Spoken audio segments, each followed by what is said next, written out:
पूरा आश्रम में शुक्राचार्य आश्रम माने एक ही कीर्तन हो रही है, विष्णु कीर्तन। जो विष्णु कीर्तन की आवाज पहला हिन्ने कश्यप रे मेलोर माने पड़ी कि आवाज कटू आ रही हमारे शत्रु रे कीर्तन दी, क्योंकि कोई नाम नहीं ले सकता तो विष्णु तुरंत वटे हिन्ने कश्यप आप सैनिक टुकड़ी भेजी, जाओ खोज कर जा किया कि उठे गुरु आश्रम शुक्राचार्य आश्रम मानो विष्णु कीर्तन आ रही है। बट शनिवारी टुकड़ी दी एक बटालियन जान दे के उठे तो गुरुजी बीजा हैं कीर्तन कर लिया। उन्होंने रोकवारी कोशिश करी पर तू रुके कोई जो ही बात शनिवारी टुकड़ी भी, क्योंकि मेन जड़ कौन है कि प्रहलाद है, उन्हें प्रहलाद ने जो ही वे पकड़ी हाथ लगायो कि उन्होंने भी करंट लागो, वे भी कीर्तन करने लगे। इन्हें कश्यप देखो कि आवाज री कीर्तन विष्णु री कीर्तन री और धुन तेज रहती जा रही है, कम तो रहे को नहीं। दूसरी टुकड़ी भेजी देती भी सेनारी टुकड़ी की, सब सेनारी टुकड़ियां भी कीर्तन कर। कोई उठे अपने आप ने संभाल नहीं पाया, बड़ी मुश्किल से जाए ने उठे प्रहलाद जी ने कंट्रोल करियो, प्रहलाद जी ने पकड़िया, सब जाने कीर्तन उठे बंद रहियो। फिर बाद में ध्यान दीजिए भाई, भक्त प्रहलाद ने लाया पिता कने, उन्हें पिताजी कने और उन्हें पिताजी कने ला नहीं, क्यों कह रही प्रहलाद तू किसके बल पर, मेरा तो शत्रु है, किसके बल पर तू इस तरह से ये नाम ले रहा है, शत्रु का नाम ले रहा है। तो बटे के हे पिताजी किसके बल पर मेरी आज्ञा के विरुद्ध तू इस तरह से कीर्तन कर रहा, काम कर रहा है। तो प्रहलाद जी कहो कि न केवलम में भगवतश्च राजन स वही बलम बलिनाम चा परेशान परे वरे अमी स्थिर जंगमाम ये ब्रह्मदयो ये ने वशम प्राणिता। प्रहलाद कह रहा है कि हे दैत्यराज, ब्रह्मा से लेकर के तीर्ण पर्यंत भगवान की वंशवर्ती वे केवल मेरे और आपके नहीं बल्कि संपूर्ण जगत के, संपूर्ण संसार के वे बलवानों के बल हैं। वे अपनी शक्ति के द्वारा संपूर्ण जगत की सृष्टि, स्थिति और संहार करते हैं। आप भी अपने इस आसुर भाव को त्यागे पिताजी, और सबके प्रति समान भाव रखने वाले मनुष्य का कुमार्गी मन ही सबसे बड़ा शत्रु है। जब इस तरह से वहां पर कहा प्रहलाद ने अपने पिता को कि ब्रह्मा से लेकर के तण पर्यंत जो बलवानों का जो बल है, उनके बल पर मैं विष्णु का कीर्तन कर रहा हूं। जब ऐसा सुना तो एकदम हिरण्यकश्यप को बड़ा क्रोध आया कि लोग हमारे सामने वो इंतर वाचाल कर रही हो। तुरंत हिरण्यकश्यप क्रोधित रहे कि थारो यदि भगवान सर्वत्र है, कण कण में ओतप्रोत है, वो थारो बल है, तो मैं इन्हें तलवार से थारो मस्तिष्क काट दूं। और क्रोध में लाल रही और हिरण्यकश्यप तलवार लेने जो मारने वास्ते उठे दौड़े और उठे खंबो रे, खंबा रे जोर से क्रोध रे माने मुंह को मारे, और मुंह को मारते ही कि थारो भगवान सर्वशक्तिमान है, सर्वत्र है, कण कण में ओतप्रोत है, उन्हीं बल माते यदि तू इन तरह कर रही कार्य तो वो थारी किकर रक्षा करे मैं देखूं।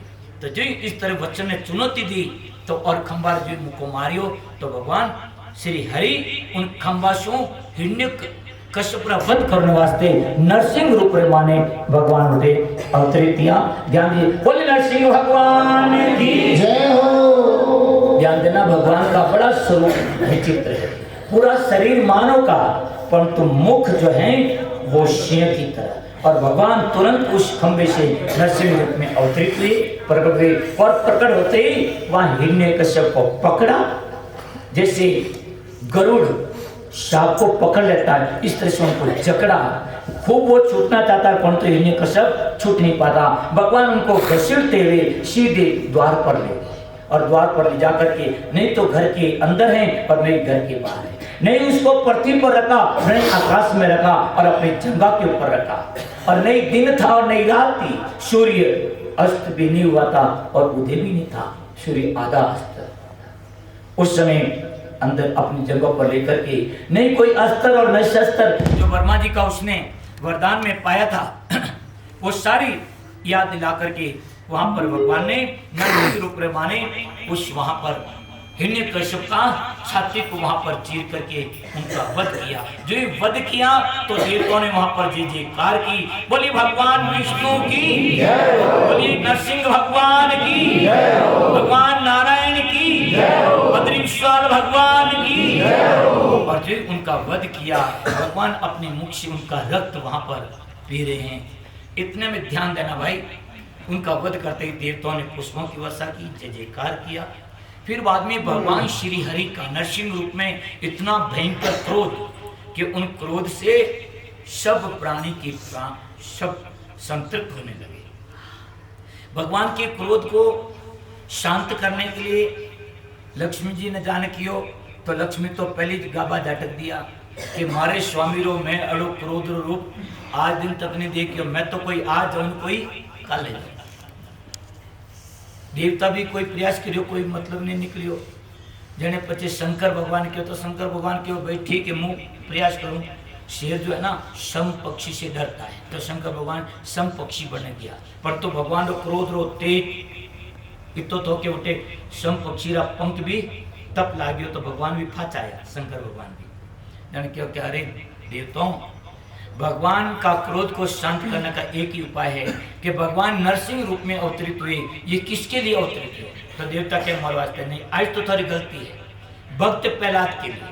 भक्त प्रहलाद ने सभी देवता शंकर भगवान सब जाने बटे कहो, तो भक्त प्रहलाद ने कोई तप नहीं।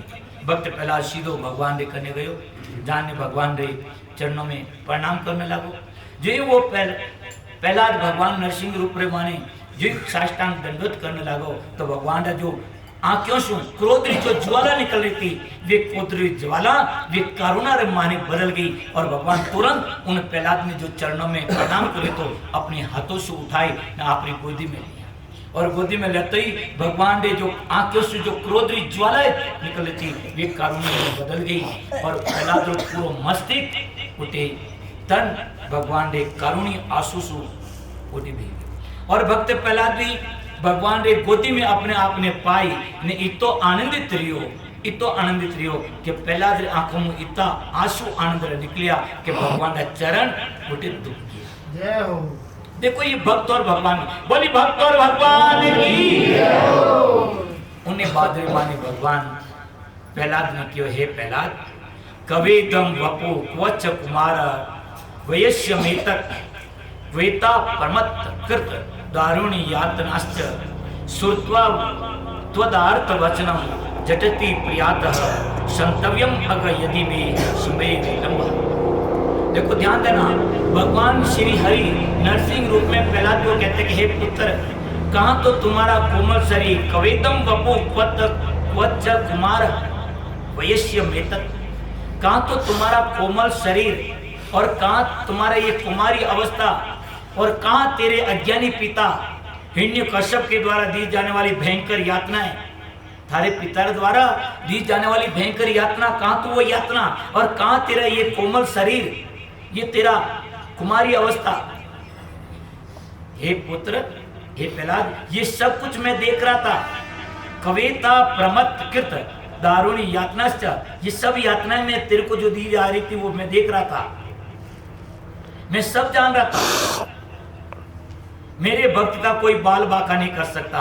मैं ये बताने के लिए कि हे प्रहलाद, मैं ये बताने के लिए कि मेरे भक्त का कोई बाल बाका नहीं कर सकता। किंतु जब तुमने आर्त होकर के कहा कि मेरे परमात्मा सर्वत्र व्याप्त है, तुमने आर्त भाव से कहा कि मेरे परमात्मा सर्वत्र व्याप्त है, तुम्हारी वाणी को सत्य वाणी को सुनकर के मैं जल्दी आ रहा था।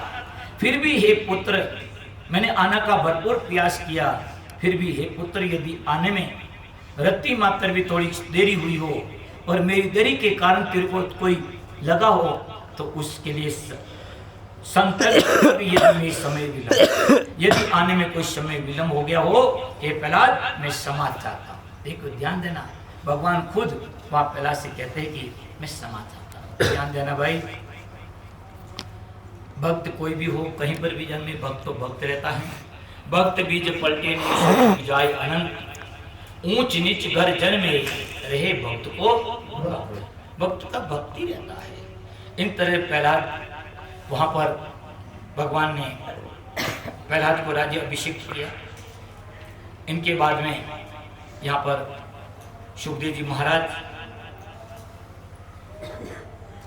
राजा परिषद को मानव धर्म, दान धर्म और स्त्री धर्म के बारे में निरूपण किया। इनके बाद में ब्रह्मचारी और वानप्रस्थ धर्म के बारे में निरूपण किया। यति धर्म और अद्वैत धर्म के बारे में बताया। गृहस्थ धर्म के बारे में यहाँ पर बताया। ध्यान देना कि गृहस्थ धर्म के बारे में बताते हुए सुखदेव जी कहते हैं कि पार्वती के अनुसार जो प्राप्त है उसे पंच महायज्ञ से अवशिष्ट अंश से ही अपना जीवन निर्वाह करे। गृहस्थ व्यक्ति का सबसे बड़ा धर्म है कि वो पार्वती के अनुसार जो भी प्राप्त है उसमें संतुष्ट रहे, और जो पार्वती के अनुसार जो प्राप्त है, मिला है, उसको पंच महायज्ञ करने के बाद में जो बचता है उस अंश से अपना जीवन निर्वाह करे। इसके सिवाय अन्य किसी वस्तु में स्वतः की कि ये मेरी है ऐसी भावना नहीं रखे।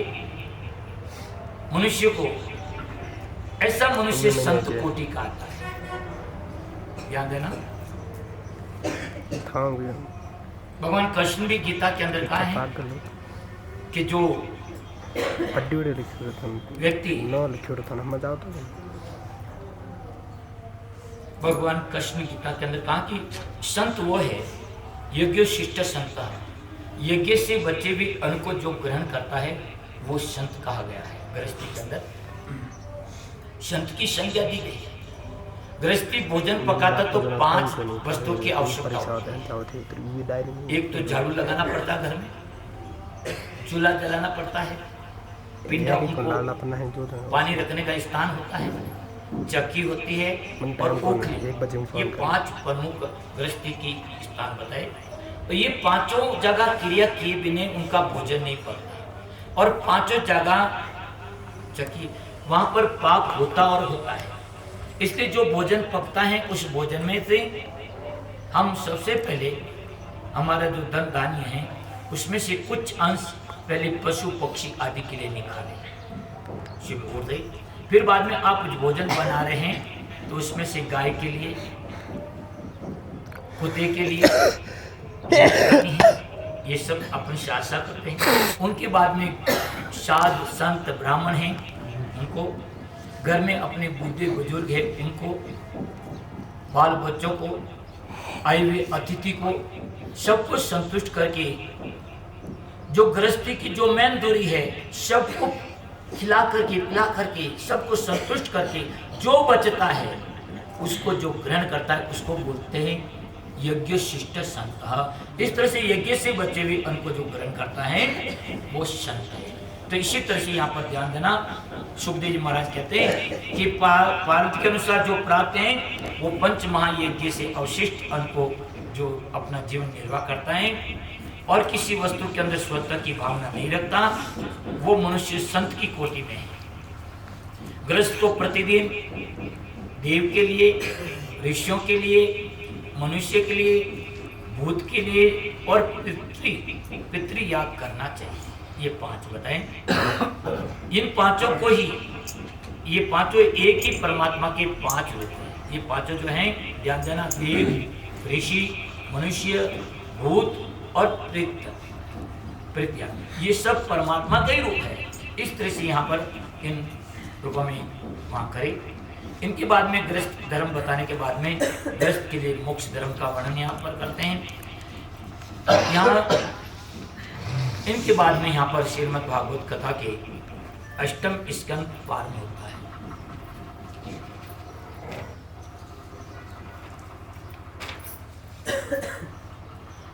राजा परीक्षित श्री सुखदेव जी महाराज से कहा कि भगवान आपसे मैंने शंभु, मनु और उनके वंश का विस्तार से मैंने सुना। अब आप मुझे अन्य अन्य मनु और उनके समय जो भगवान अवतरित हुए और अवतरित होकर के जो जो लीला की आप उसके बारे में सुना बतावे।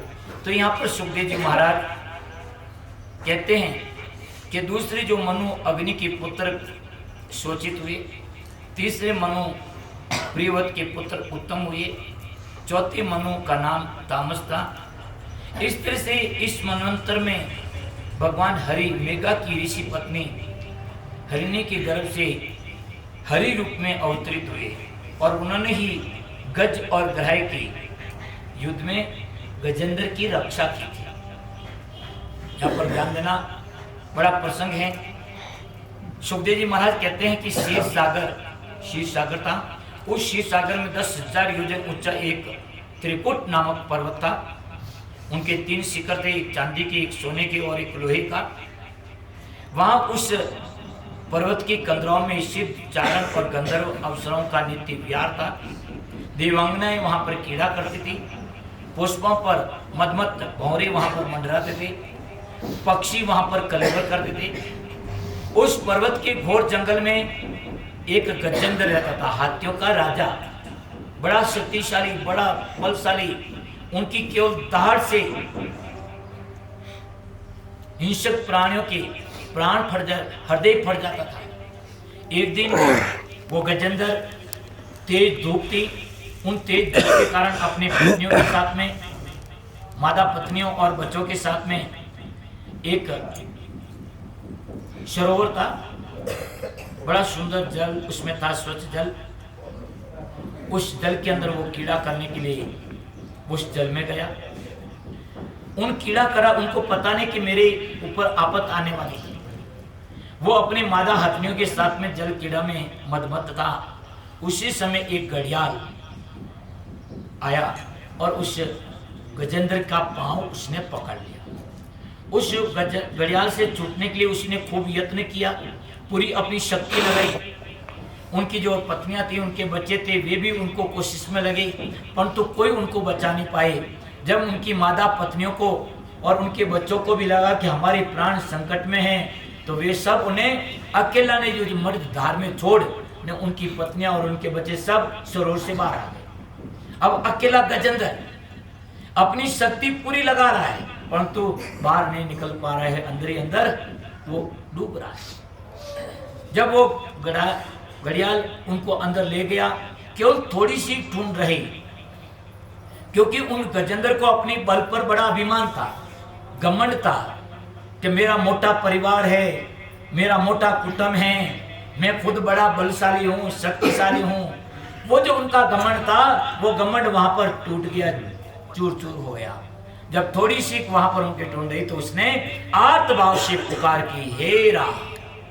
जो आर्तभाव से परमात्मा को स्मरण किया, पूरा शब्द भी नहीं बोल पाया, और जब आर्तभाव से पुकार किया तो भगवान अपने गरुड़ पर अश्वार होकर के गजेंद्र को मुक्त करने के लिए तुरंत आए। भगवान ने देखा कि मेरा गरुड़ भी नहीं पहुंचा पाएगा टाइम पर, भगवान गरुड़ को भी छोड़ दिया और अपनी गति से तुरंत भगवान प्रकट हुए और प्रकट होकर के वहां पर गजेंद्र की रक्षा की और ग्राह का वहां पर वध किया। ग्राह का वध कर जो ही वहां पर गजेंद्र की रक्षा की और ग्राह का वहां वध किया, तो वहां पर फूलों की वर्षा हुई, भगवान की वहां पर जय जयकार की। बोली कृष्ण भगवान की, चार भुजानाथ की। जब इस तरह से वहां पर रक्षा की तो गजेंद्र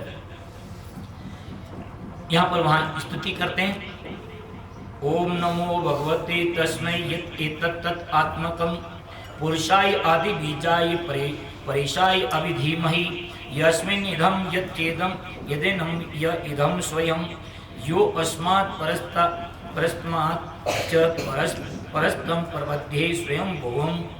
इस तरह से यहाँ पर ध्यान देना, वहाँ पर गजेंद्र ने भगवान की स्तुति की और भगवान उनकी स्तुति से प्रसन्न हुए। ध्यान देना, ये गजेंद्र और ग्राह ये पूर्व जन्म के अंदर, ये जो ग्राह है ना, पूर्व जन्म का हु नामक गंधर्व था।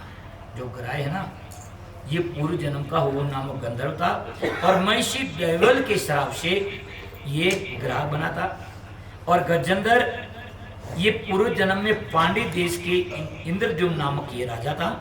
ये बड़ा भगवान का भक्त था, परंतु संयोगवशात अगस्त मुनि के श्राप से ये गजेंद्र बना और इस तरह से भगवान इनका हरि रूप में अवतरित होकर के इनकी उद्धार किया, गजेंद्र की रक्षा की और ग्रह का उद्धार किया।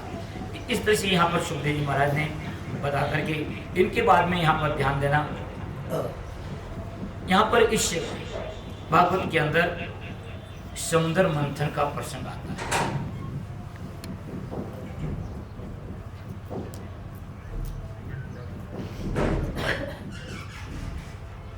सुखदेव जी महाराज कहते हैं, मैंने अभी बताया था आपको कि जगत में दो प्रकार की शक्ति है, एक आसुर शक्ति और एक देवी शक्ति। देवता लोग ऐश्वर्य मद मत में आते हैं तो इनका पतन होता है, और आसुर लोग अपने अभिमान में आ जाते हैं, घमंड में आ जाते हैं, बल का घमंड और अभिमान होते हैं तो इनका पतन होता है। इसी तरह से देवता अपने ऐश्वर्य के मद मत में आ गए तो इनको पतन हो गया, आसुर शक्ति प्रबल हो गई। जब आसुर शक्ति प्रबल हो गई तो देवता लोग सब दुखी हुए, तो सभी देवता और ब्राह्मण ब्रह्मा जी के पास में गए, भगवान हरि के पास में ये सब मिलकर के ब्रह्मा जी के साथ में गए। तो भगवान ने, हरि ने ब्रह्मा जी से और ब्राह्मणों से, देवताओं से कहा, अरे ब्रह्मा जी, ये देवताओं, अभी समय आपके अनुकूल नहीं है, ये जो समय है आसुरों की अनुकूल है, तुम्हारे प्रतिकूल है, इसलिए आप, इनका मतलब ये नहीं कि हाथ के ऊपर हाथ धर के बैठे, आप कुछ यत्न करें। क्या करें? आप लोग समुद्र मंथन करें, और समुद्र मंथन आप अकेले नहीं, उन असुरों को भी साथ में ले गए। जब तक समय अनुकूल नहीं आता, जब तक आप अनुकूल समय का इंतजार करें, और देवता और दैत्य मिलकर के आप समुद्र मंथन करें। समुद्र मंथन से अमृत निकलेगा, उस अमृत से आप अमृत पान करने पर अमर जाएंगे। जब भगवान हरि ने ऐसा कहा तो सभी देवता ब्रह्म उठे गया दैत्यों कने, दैत्यों के राजा बलि था, सब वे दैत्य राज बलि कने गया तो दैत्य देखे, अरे ये देवता आया, उन्होंने मारने वाला दौड़िया, परंतु बलिराज, दैत्यराज बलि ने कहा, ए ठहरो, ये देवता आया नहीं, इन्होंने हाथों में कोई अस्त्र शस्त्र है क्या? कोने पहली बात आऊँ दो, क्यों आया, किकर आया, कोई कौम है, पहले उन्होंने मंतव्य जानो, पचे कोई बात रही, वे पचे दैत्यराज बलि के दैत्य लोग विरोध किया। देवता गया, देवराज इंद्र ने कहा कि हे दैत्यराज बलि, क्या हाँ, कि भगवान हरि ने कहा है कि दो जना मिल पड़ा ने, देवता और दैत्य मिलने समुद्र मंथन करो। समुद्र मंथन करने पर अमृत निकली, और अमृत निकले ने वो अमृत रो पान करा तो आप अमर हो जाओ। दैत्य लोग, क्योंकि आप तो बात छोकी है कि भाई अमृत मिल जावे, अमृत पी लो, अब हैंग अमर जाओ, जन पर सीधी कोई। दैत्य लोगों ने बात पसंद आई, देवता और दैत्य मिल ने बटे समुद्र मंथन वास्ते भी यत्न करियो। समुद्र मंथन वास्ते वासुकी नाग कने गया, वासुकी नाग भी हाथे भेड़ो रह गयो, मंदराचल पर्वत उखाड़ न लाया, और लाया क्षीर सागर माने रखियो, तो वो डूबन लागो। तो भगवान उठे 1,00,000 योजन रूप में कच्छप रूप धारण करने उस मंदराचल पर्वत को अपने पीठ पर लिया, और वहां पर जब मंथन, ध्यान देना, जब मंथन होने लगा, वासुकी नाग को वहां पर ऋषि के रूप में उनको उपयोग किया, तो वटे वासुकी नाग के मुख को जो भाग है ना, पहली वटे देवता लोग पकड़ लियो, बच्चे बाद में पीछे पूछ का भाग रहा, तो दैत्य लोग देखियो, लो ये देवता बड़ा कड़ा होशियार है कि वासुकी नाग का मुख है वो तो ए पकड़ियो, मोने पूछड़ो पकड़ा गया। सब दैत्य लोग एकटा रेपरा ने एक तरफ जाने बैठ गया। देवता क्यों, अरे आओ नहीं भाई, अपने समुद्र मंथन करनो, कोई एकलो तो रहे को नहीं। जन उठे, ध्यान दीजियो, क्योंकि हे देवताओं, कोई मौत थोड़ो कोई कम थोड़ी हो, बल में भी थोड़ो कोई कम को नहीं, तो थे गुरुकुल में पढ़ाई करी, तो मैं भी गुरुकुल में पढ़ाई करी, थे वासुकी नागरो मुंडो पकड़ियो ने मैं थे मन पूछड़ो पड़ाओ, यानी क्यों के लो भाई आई बात है नाराजगी, तो देवता लोग वटे वासुकी नागरो मुंडो छोड़ ने वे पूछड़ो पकड़ लियो, और दैत्य लोग आया और वासुकी नागरो वटे मुख पकड़ियो, और मुख पकड़ न बटे समुद्र मंथन होने लाग्यो। तो वासुकी नागरो खुदरो जो जहर तो जब जोर लागो तो वो जहर बाहर निकलियो। तो ध्यान दीजिए भाई, उन वासुकी नागर विष्णु दैत्य लोग ही पकड़ियो तो वो दैत्य माते ज्यादा असर पड़ियो। और तो कोई देवता ही कोई बच्चे को नहीं, देवता ही कोई बच्चे को नहीं, वासुकी नागरो विषरो प्रभाव देवतो माते भी पड़ियो। जो बात है कि बाबूजी रे जट्टा में आग लगे तो भोपणियों रे भी तब तो आ भी जगे। तो कोई देवता ही कोई बच्चे को नहीं, बटे इंद्र बटे वर्षा करी और वासुकी नागरो जय थोड़ो शांत। फिर बाद में समुद्र मंथन करियो। तो ध्यान दीजियो, समुद्र मंथन माने अमृत तो निकली नहीं पहली, और उठे पहली उठे हलाहल विष निकला। और उस विष से पूरे सभी प्राणियों के प्राण संकट में पड़ गए। जब सभी प्राणियों के प्राण संकट में पड़ गए तो उस समय कोई उन्हें हलाहल विष से जगत की रक्षा करने वाला कोई नहीं था। देवता दैत्य आदि सब घबरा गया, अब क्या करें? अमृत के लिए तो हमने मंथन किया था और ये तो हलाहल विष निकल गया। तो बटे सब देवता दैत्य मिल ने शंकर भगवान का किया। शंकर भगवान ने स्तुति की, हे देव देव महादेव भूतात्मन भूत भावना त्रायिना शरणा वना त्रिलोक्य देहनाथ विषम।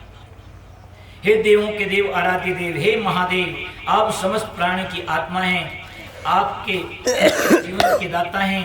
हम सब आपकी शरण में आए हैं। त्रिलोकी को भस्म करने वाले इस विष की ज्वाला से आप हम सबकी रक्षा करें। हे भगवान, आप रक्षा करें, रक्षा करें। शंकर भगवान की पार्वती ने कहा, हे पार्वती, ये हगला लोग आया, थारी आज्ञा रहे तो थोड़ी रक्षा कर लू ना रे। भगवान क्योंकि आप नाम है भूतनाथ। कोई नाम है भूतनाथ, भूतरों में तो कोई डाकनी भूतने वाला भूत नहीं, मैंने प्राणी, भूत का मतलब प्राणी। आप सभी प्राणियों का नाथ हो, आप भी सभी प्राणियों का स्वामी हो, सभी प्राणियों की आप ही आत्मा हो। इनारी रक्षा करना आप रो धर्म है, दायित्व है, आप जरूर करें। पार्वती आज्ञा ले शंकर भगवान वटे हलाहल जो विष तो वो विष भगवान अपने हथेली में लियो। ततः करतली कृत्य व्यापी हलाहलम विषम अभक्षण महादेव कृपया भूत भाव। शंकर भगवान उस हलाहल विष को अपने हथेली में लिया। शंकर भगवान बड़े दयालु हैं, उनकी कृपा से सभी प्राणियों के जीवन वहां पर रह गए। वो तीक्ष्ण विष हलाहल अपनी हथेली में लिया और भगवान उसको भक्षण किया। भगवान शंकर ने उस विष को अपने हृदय के अंदर भी नहीं उतारा, क्योंकि हृदय में भगवान हरि का वास है। और बाहर भी नहीं रखा, क्योंकि बाहर सभी प्राणियों के प्राण संकट में है। इसलिए भगवान ने उस हलाहल विष को अपने कंठ के भीतर ही धारण कर दिया। पूरा का पूरा विष जिनसे सभी प्राणियों का प्राण संकट में थे, उस विष को अपने कंठ में धारण किया। और जहां पर विष धारण किया वो कंठ वो नीला पड़ गया। ध्यान देना, किसी को भगवान करे ऐसा नहीं हुए, मानो किसी को विष खाता काट देता है तो उनका शरीर नीला पड़ जाता है। तो भगवान जहां विष को धारण किया वो स्थान वो कंठ नीला पड़ गया। इसलिए भगवान शंकर का एक नाम पड़ गया नीलकंठ। बोले नीलकंठ महादेव की जय हो। ध्यान देना भाई, शंकर भगवान का जो स्वरूप है, जो नीलकंठ का रूप है, अपने जो नीलकंठ महादेव है शंकर भगवान अपने आश्रम में, वो इसी का रूप है। 103 माते है उठरो लागी में।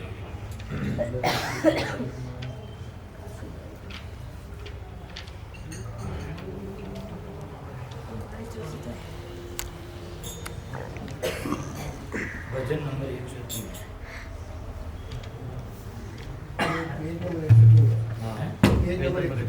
पेज नंबर है, भजन नंबर 154।